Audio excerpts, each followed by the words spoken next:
The groceries hit the concrete first. 3 cans of beans, a bruised mango, and a half-empty box of cereal that had been on sale.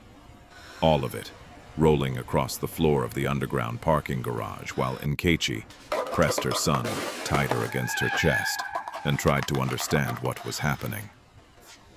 One moment she had been walking toward the elevator, her feet aching from a 12-hour hospital shift. Her boy, Tobena, asleep against her shoulder, with the complete, trusting weight of a 6-year-old who had never once doubted that his mother would get them home. The next moment, there was a briefcase on the bench beside the stairwell door.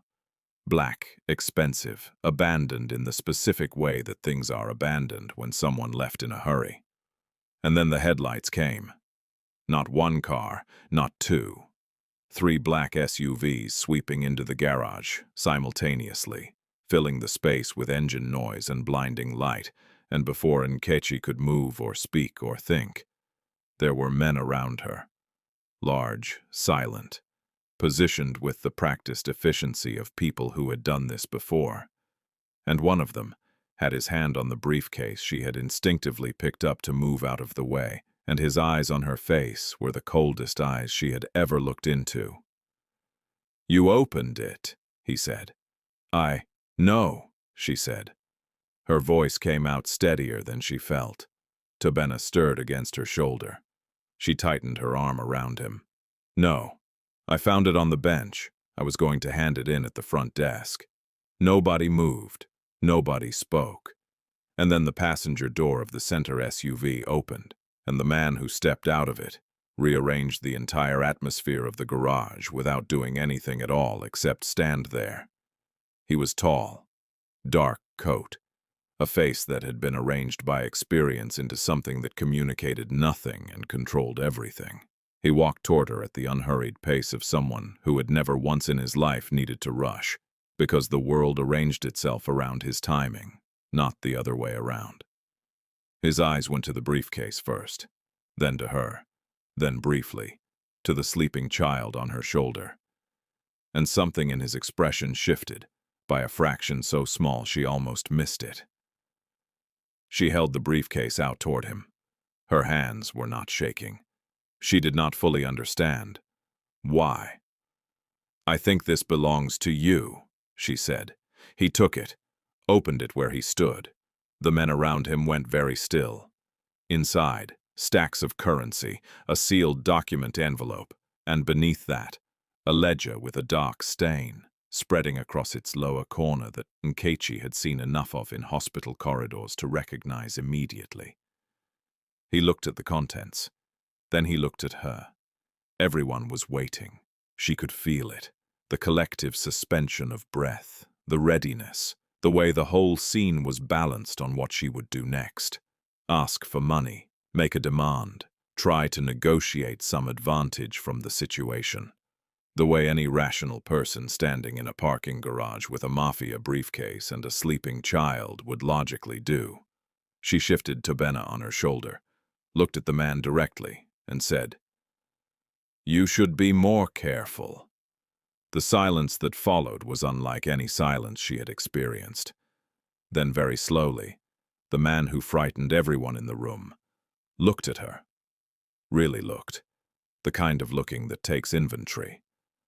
And said nothing. He simply closed the briefcase, turned, and walked back to the SUV. His men followed. The cars left. The garage returned to its ordinary fluorescent hum. Nkechi picked up her groceries from the floor, checked that Tobena was still asleep, and went home. Her name was Nkechi Adaura James. She was 31 years old. She had been raising Tobena alone since his father walked out 18 months after the boy was born, citing reasons that amounted, when stripped of their language, to the fact that the life was harder than he had expected, and she was less willing to pretend otherwise than he needed. She had not cried when he left.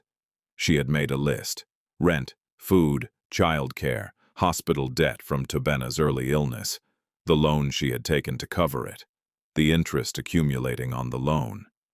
And she had started working through the list, the way she worked through everything, methodically, without self-pity, one item at a time. She cleaned hospital wards from 6 in the morning until 6 in the evening. She picked Tobena up from the neighbor who watched him during her shifts. She cooked whatever was cheapest and made it good because she had learned from her mother that dignity at the table costs nothing extra. She read to him every night regardless of how tired she was, because she had decided early that the one thing poverty was not going to take from her son was the sound of his mother's voice before he slept. She was 3 months behind on rent. She had been 3 months behind for 8 months. Her landlord, Mr. Bayek, had been threatening eviction in the particular way of a man who wanted more leverage than a legal process would give him, showing up, implying, making her feel the precariousness of her situation, in case she had forgotten it. She had not forgotten it. She simply refused to perform the anxiety he was looking for, which infuriated him in a way she had quietly decided to treat as a small private victory. Ryu Sung-jin did not forget her either. His men had her full file within 48 hours. They brought it to him the way they brought him everything, efficiently, completely, without editorializing. He read it the way he read everything. Once, thoroughly, with the particular quality of attention that had made him dangerous from the time he was 19 years old, and had understood that information was the only currency that never devalued. Single mother, hospital cleaner, outstanding debt from a child's medical treatment, no criminal record, no associations, no agenda. She had found a briefcase containing enough material to destroy 4 senior members of his organization and leverage him into a corner that would have cost him either his freedom or a war. And she had handed it back and told him to be more careful. He had his men check 3 times. She had taken nothing. She had contacted no one. She had gone home, fed her child, and gone to sleep. This was not something Ryu Sung-jin understood. He operated in a world built entirely on the premise that everyone wanted something, and that the only variable was the price. He had never once, in 20 years of running the Ryu Syndicate, in every negotiation, every alliance, every act of generosity he had strategically deployed, encountered a person who had genuine leverage and chose not to use it. It should have been a non-event, a civilian returning lost property.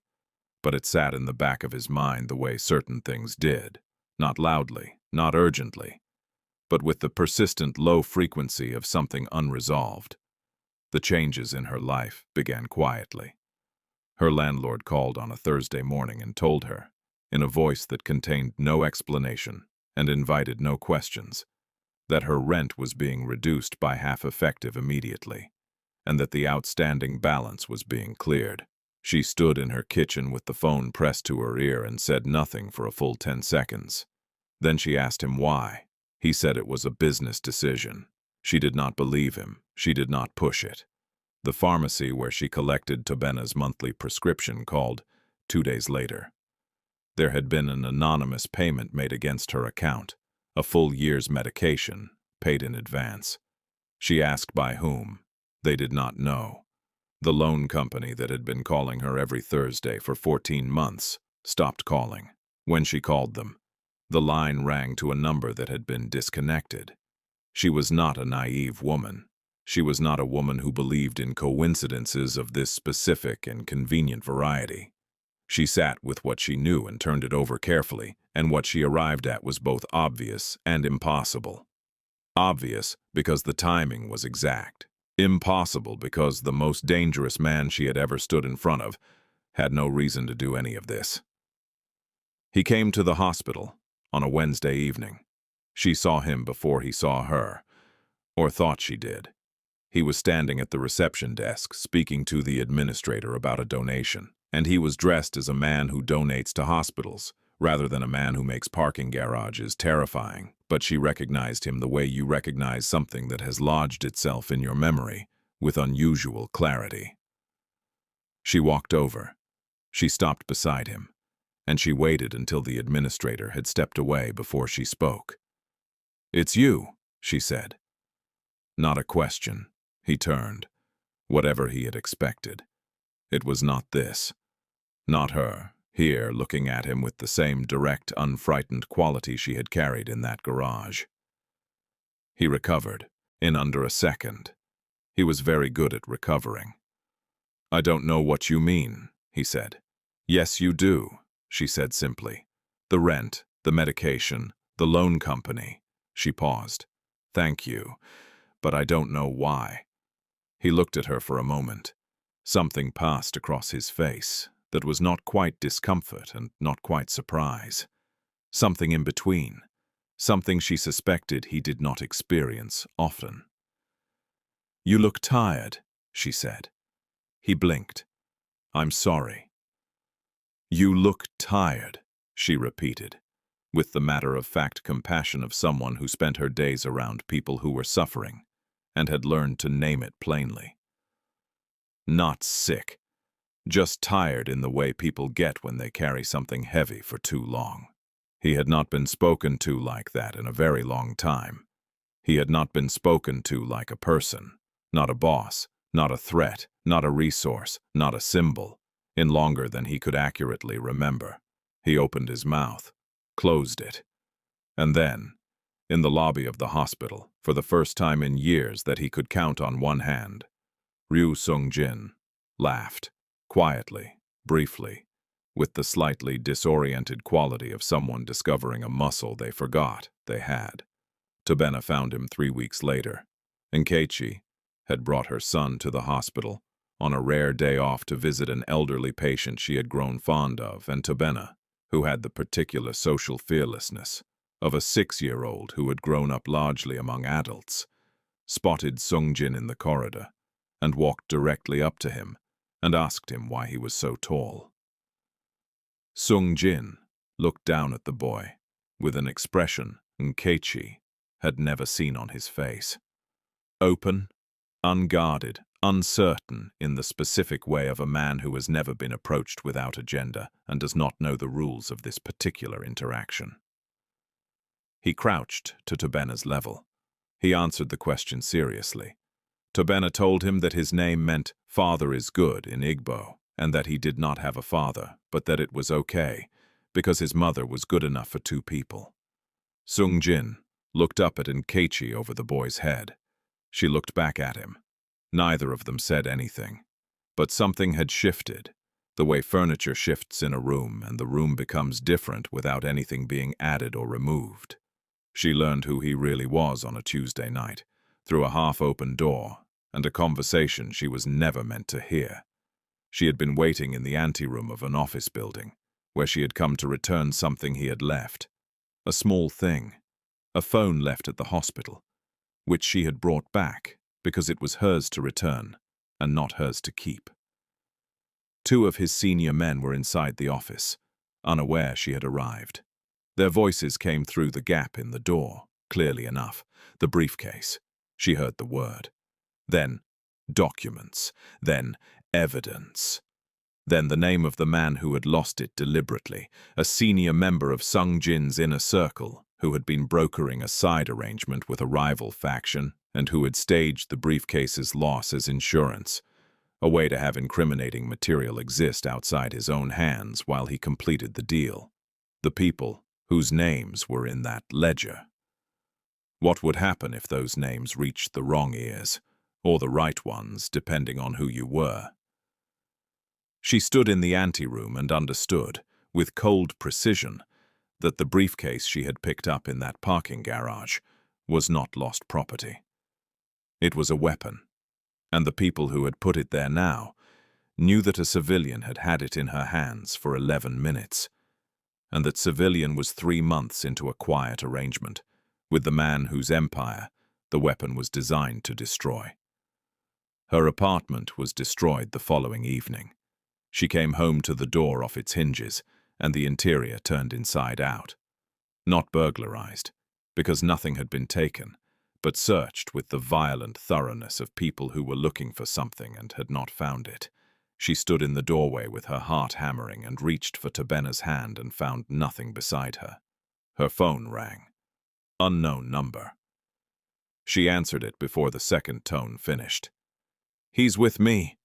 Sung-jin's voice, flat, immediate, no preamble. "He's safe. I got him out before they arrived. I need you to come to the following address. Do not stop anywhere. Do not call anyone." The rage that moved through her in that moment was unlike anything she had experienced. Total, white, directed. She wanted to scream at him that this was his world, and she did not belong in it, and her son had nothing to do with any of it. She wanted to put the phone down and call the police and let the whole architecture of it collapse onto everyone equally. She stood in the wreckage of her apartment for 3 full seconds. Then she said, "I'm coming," and she went. Tobena was sitting on an enormous sofa in an enormous room eating dumplings from a container and watching something on a screen that made him laugh. He ran to her when she walked in, and she held him so tightly and for so long that he eventually patted her back with his small hand in the gentle, slightly worried way of a child, comforting a parent who has momentarily forgotten which direction the strength is supposed to flow. She confronted Sung Jin in the kitchen while Tobena slept. She stood across the island from him, with her arms folded and her voice level, and told him that she needed him to explain, from the beginning, exactly what was happening and exactly what her son had been placed in the middle of and exactly why. He told her. He told her all of it.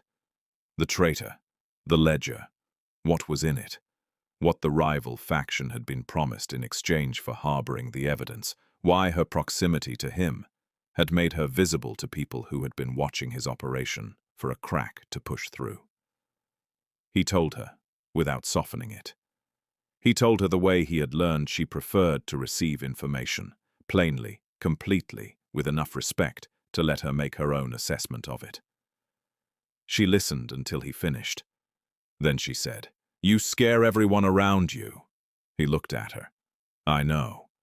You've built an entire life out of making sure people are afraid of what you might do." She paused. "And your eyes look sad." The room went very quiet. He was still for so long that she wondered if she had said something wrong, if she had overstepped into territory that a man like this did not permit.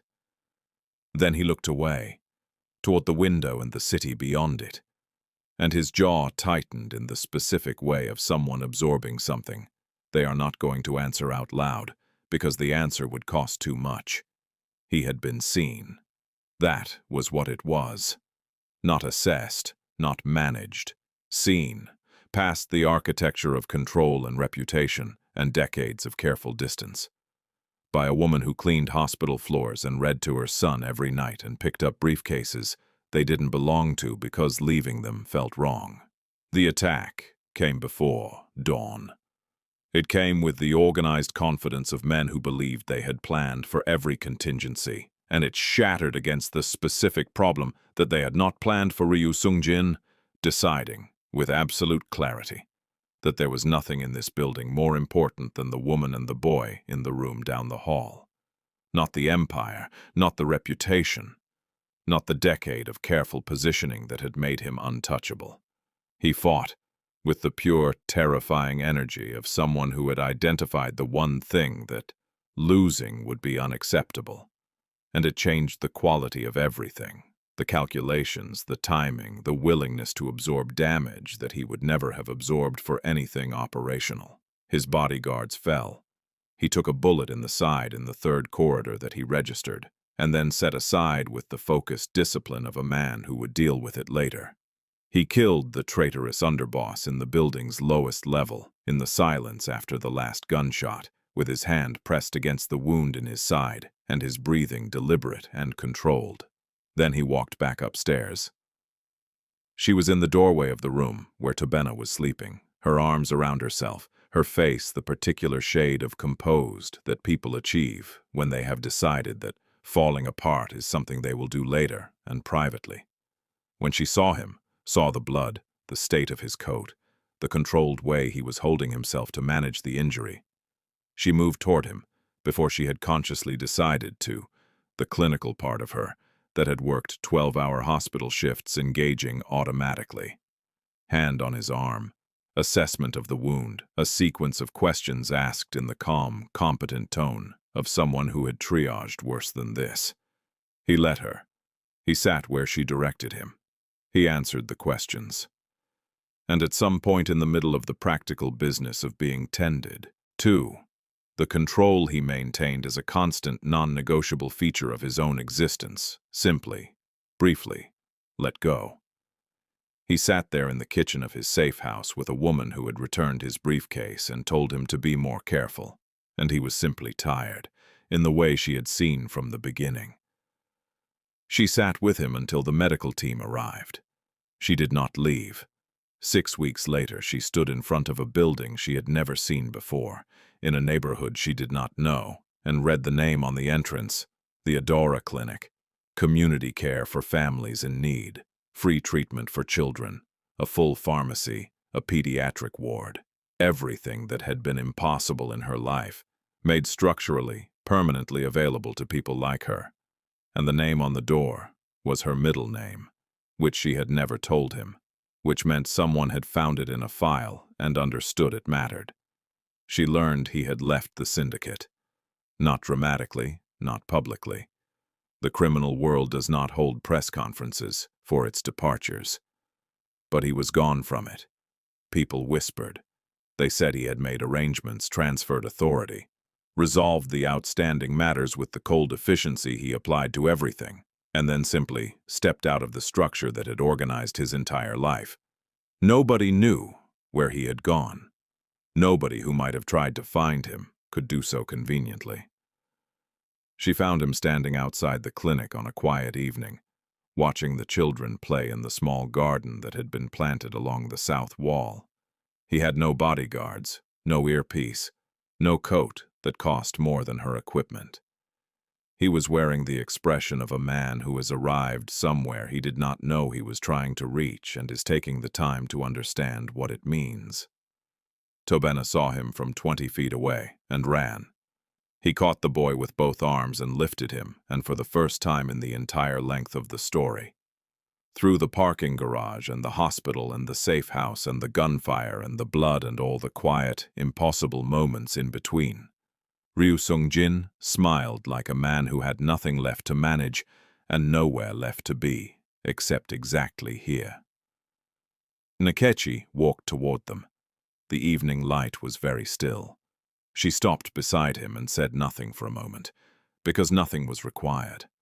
Then she simply took his hand, not as a statement, not as a declaration, but as a woman who had spent her whole life carrying things alone and had decided, quietly and without drama, that this was not something she needed to carry that way. He held on. Tobena chattered between them about something urgent and small. The clinic sign caught the last of the light, and in the garden outside the building that bore her name, the world was, for this one moment, exactly the size it needed to be.